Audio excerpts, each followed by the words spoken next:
Looking back on a year of reading is like tracing the quiet evolution of who we are.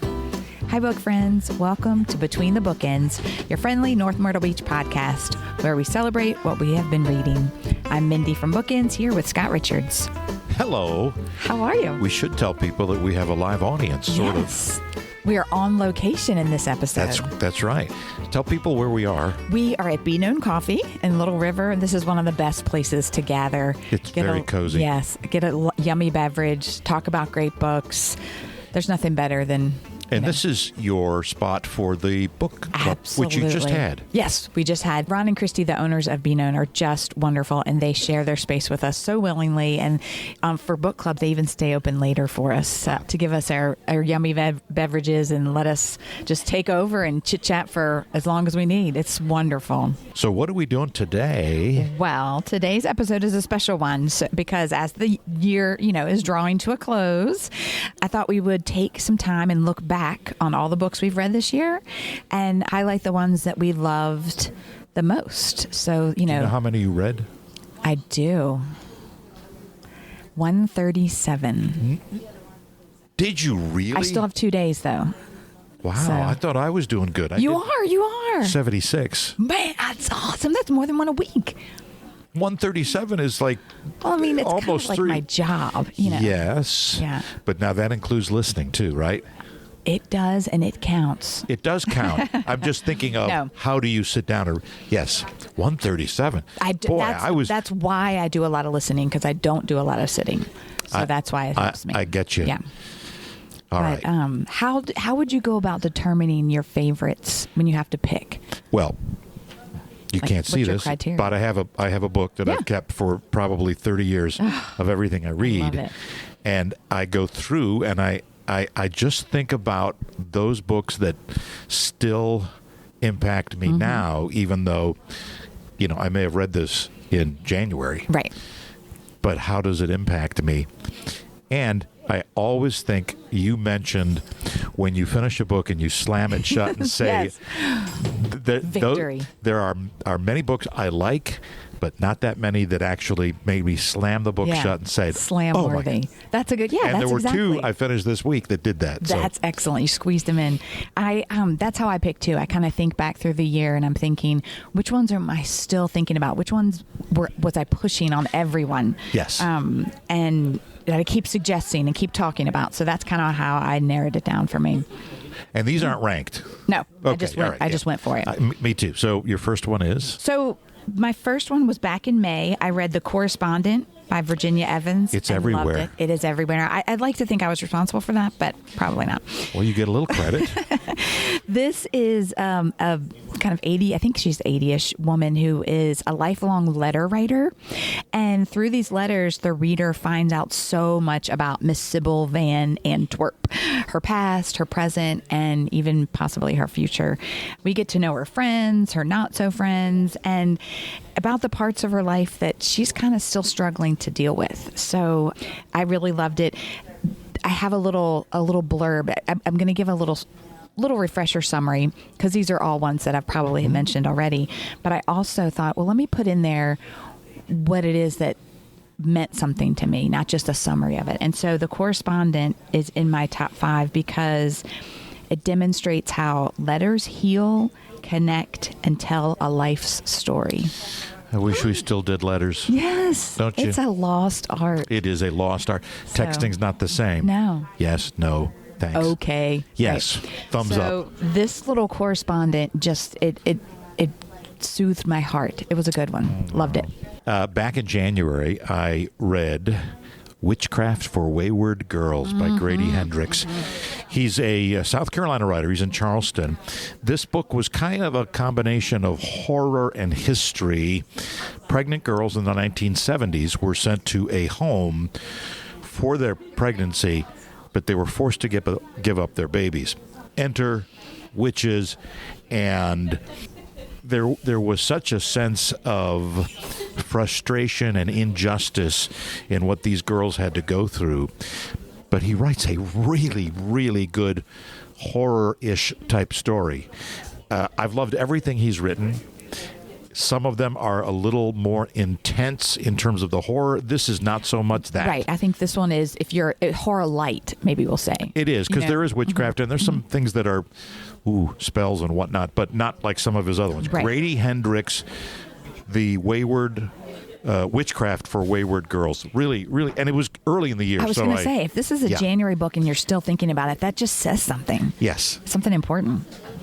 Okay. All right. In May, I read Frederick Bachman's newest book, My Friends. And, I'm a diehard Bachman fan. And, of course, I think this was another one of his masterpieces. And it's a story of a group of young friends, and their difficult childhoods are what brought them together and make them stronger. But they realize later in life that these initial bonds are still so strong that it in fact helps another character later on in their life, a complete stranger. So it made me think of the fact that childhood friendships can anchor your life. Oh my. Loved it. Wow. Do you have childhood friends that are still in your life? That's so hard to maintain. It is. Well, and it could be teen. It could be, and sometimes, right. And a lot of times the length doesn't matter. It's the intensity of your friendship. But this still have some high school friends. We stay in touch absolutely. with. Yeah. Okay. I love this author. And this book has had great reviews. Bury Our Bones in the Midnight Soil by V.E. Schwab. It is a then and now story in the 1500s and in the 2000s. Women, vampires, what a combination. At times it is very brutal, and at times it can be a little sensual. It can be heartbreaking. What does it mean to live? Maria, Sabine, Alice, and Charlotte are the women over the ages. They are vampires. There are good vampires and there are bad vampires, just like the rest of us. And their lives intersect. And it's not always they're wonderful people. Sometimes they do things that aren't so great. Oh, sure. She is a fabulous writer. Absolutely. Loved it. That's Bury excellent. Our Bones in the Midnight Soil. Yes, that is one that I'm not quite sure I'm brave enough for, but it sounds really good. She is an author that if a book comes out, I don't have to. I'm not going to look and see what it's about. I'm not going to see. You I just will get read it. her books. Oh, yes, I do love having those authors. All right, another one of my favorites was back in May. I read The Poppy Fields by Nikki Ehrlich. I remember that. Yes, and this is a story about like kind of a new controversial treatment that allows people to sleep through their grief in a facility called the Poppy Fields. The treatment plan is scientific, but it's experimental, and so it's beginning to pique some people's interest. But the real story is about the four strangers and a dog and the bonds that they form as they are forced to travel together to this new scientific site, and more about the characters and just how neat they are. And I kind of realized my little takeaway from that was friends heal pain better than science. Oh, okay. Very nice. Yes. Isn't I like that true? Oh, Wow. I mean, and we don't always go there first, but it really is true. No, and maybe we should. Oh, absolutely. Wow. I love this one so much that I picked it for our January book club. So I this heard is that, one. Yes, this is one that I'm forcing on others. That's your role. Yeah. That's good. Here, try this. I read in the summer. This was the second book by this author, and I thought it was actually better. The Bookbinder by Pip Williams. Yes. World War II, England, the Oxford Press. Peggy and Maud are twins. They love books, both the physical aspect of the books and the emotional impact of the books. There is loss, but there is also the war and what it means in terms of identity, and it has so much of the how do we physically make a book? Yes. How do those Which pages is come together? fascinating, yes. It may not be for everybody, but I thought it was fascinating. But great characters and such emotion, and the relationship between Peggy and Maud. Maud is challenged. Right. But the relationship between those sisters is so strong. it's a great book. The first one, the Dictionary?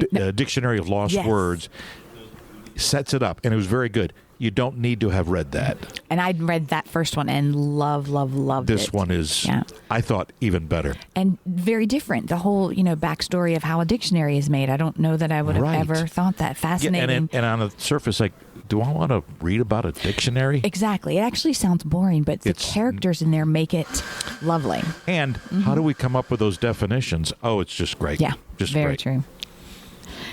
Alrighty, this summer, I read Wild Dark Shore by Charlotte McConaughey, and still think about this. Oh, yeah. Yeah. This is about a family of caretakers on a remote island, and they are in charge of protecting the world's largest seed bank, which I never actually, I'm ashamed to admit, didn't know what that was.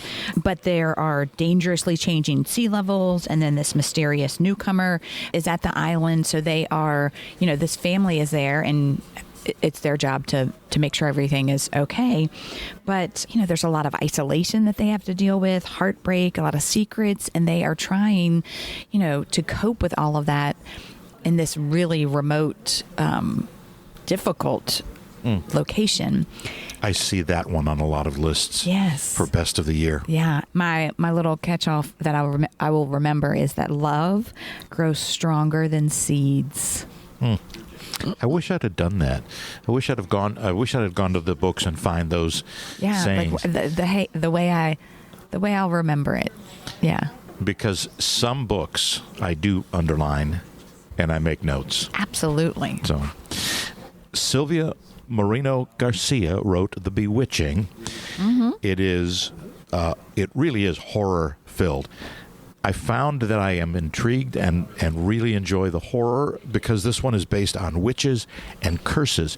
It is contemporary, but it also goes back to 1934 and 1908. Contemporary. I didn't realize that. Both Mexico and in New England. Okay. And ancestries and what it means to be a part of this family that may have some power, and then those people that come across their lives that may not have the best of interests, and there was a good mystery to it. Mm-hmm. But again, it's a book that stayed with me. It's like, I at some point I'll reread that. Oh, that's high praise too. Right. Yes, because that's maybe not so easy to do. Yeah. So also this summer I read Theo of Golden, which is the breakout debut novel of Alan Levi. Yes. And in this story, a stranger named Theo arrives in the town of Golden, and he notices portraits hanging in the local coffee house and proceeds to go and meet each person that is the subject of each portrait and get to know them and their backstories. And that is almost it. It is that simple. And to make that wonderful of a story out of it it speaks volumes. There are a few books that are like that, and you almost don't want to know it's that simple, because great writers don't need intricacy. Exactly. And so this, I will remember, the kindness of a stranger can transform a town. Oh my. Wow, these are really great. Yeah, these are definitely ones, and all of them I will reread. Like I've started one on a second time around, and I'm pro rereading. I just feel like there's always so much more out there that I don't always allow myself. That, but there's so many other ones. But those 5 are ones that are calling, like, you must reread me. Well, I have several more. Go for it. All right.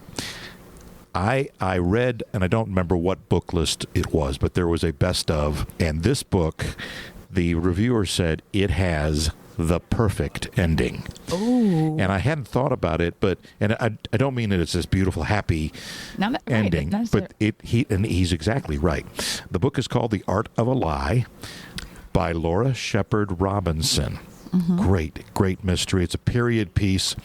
Who is telling the truth, and what is the truth? And there are many twists right up until the very end, and it's all set in the era in England about this newfangled iced cream and a murder. Henry Fielding, who is a real character, he is part of this as a detective. It's 1749 in London, and the main character's husband has been found murdered. So it really becomes who killed him. Right. And then once we find out who killed him, we start to have to wonder, well, who's in it for money? Who's in it for revenge? It's a really good murder mystery set in a fascinating time. And the twists caught me by surprise. And I don't want to say that I'm never caught by surprise, but sometimes it's like, yeah, that kind of makes sense. I see where they were, right. Or it wasn't really meant to be that complicated. This one, it's not complicated, but as the one reviewer said, it has the perfect ending. That is great. And I am the opposite. I am always surprised. You can fool me. Oh my gosh, it's ridiculous. So wow. Yeah, so this book, if you're not sure who's telling the truth, oh my gosh, I would dive in. And it's really well done. I love that. That's really great. All right, I also read recently Love, Sex, and Frankenstein. Yes. Now, the classic Frankenstein. As we have to remind people, Frankenstein is the doctor, not the monster. Right. And that's a part of this. This is a book, Love, Sex, and Frankenstein was written by Caroline Lee, or Leah. And it is a very angry, rage-filled story about Mary Shelley and the writing of that classic. It's beautifully written. It is powerful. Her life, this is fictionalized, but her life was so oppressive. And the whole story the true story of, well, they sat around and challenged each other to write a horror story, where her motivation comes from and how that book came to be.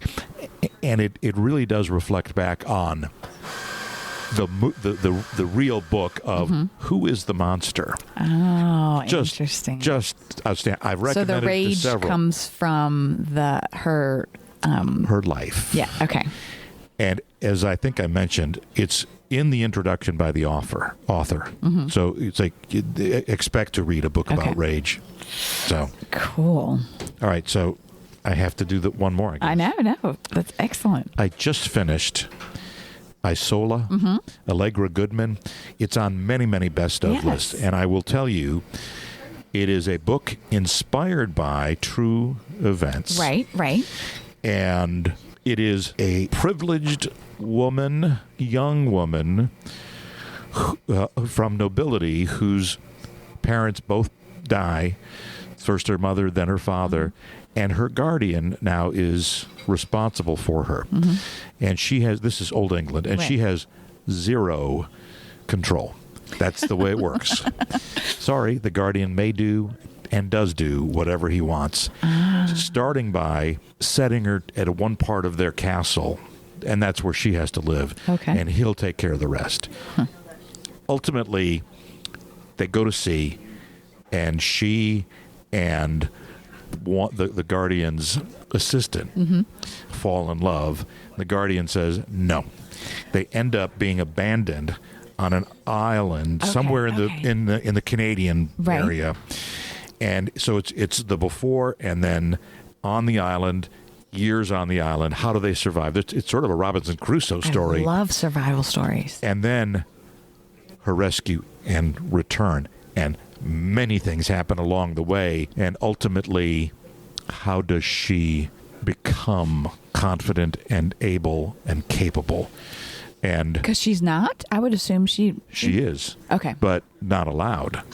And as a as a young woman, it's like nope. When she comes back to the regular world, they're not allowing. Is that what? Eventually, they don't want to. It's very much the theme. Right, This is we aren't going to have that happen. Just a absolutely outstanding. That sounds great. I keep seeing that, but I couldn't quite get a bead on really what the story is about. So now I get it. Now, yeah, the survivor part of the book at times was. I don't want to give anything away, but. There was violence and tragedy. Right. And I don't know how you survive. Wow. I mean, I don't know how you survive in the 1700s anyway. Right. But somehow you have to eat. Yeah. You have to be protected. Okay, now that has just bumped it way up my list. I'm very excited. If you like the survivor stories, this was, very much so. All right. So good to know. Isola by Allegra Goodman. Excellent. Really great ones. I love it. Best of the best. Yep. And I have a new stack of to be read, and I'm always looking. I know. I'll ask you afterwards. Because I could not find it, but I think you did read it. But I don't want to. Okay. I don't want to do this yet. Looking back on a year of reading isn't just about counting the number of books, but really taking notice of which books counted the most in your life. These stories are the ones that really counted for us and that we'll remember far past today's date and month and year and that kind of thing. So just to recap, mine were The Correspondent by Virginia Evans, My Friends by Frederick Bachman, The Poppy Fields by Nikki Ehrlich, Wild Dark Shore by Charlotte McConaughey, and Theo of Golden by Alan Levi.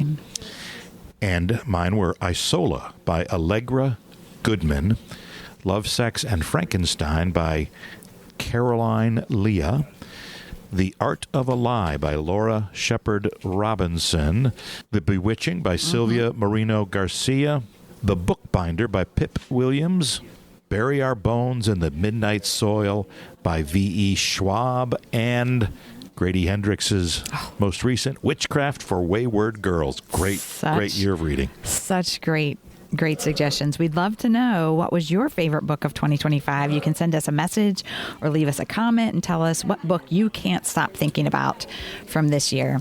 And don't forget, you can stop by Bookends to find these titles. We'd love to see you in the store to browse the shelves, chat about books, and pick up your next great read.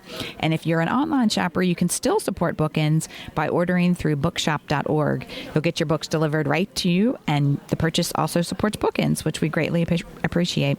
They even have ebooks for the digital readers. If you are an audiobook lover, Libro.fm has these titles for your listening pleasure, and that they also support our store as well. So however you read, print, digital, or audio, thank you for supporting Bookends. Thank you, Scott, for chatting books and magically producing this fun endeavor. Let's do this again next year. Let's do it. Thank you to Beano Coffee for their cozy vibes, the caffeine, and their comfy couches.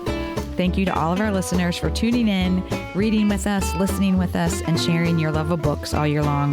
We appreciate your support and can't wait to see what 2026 has in store. Happy New Year and happy reading.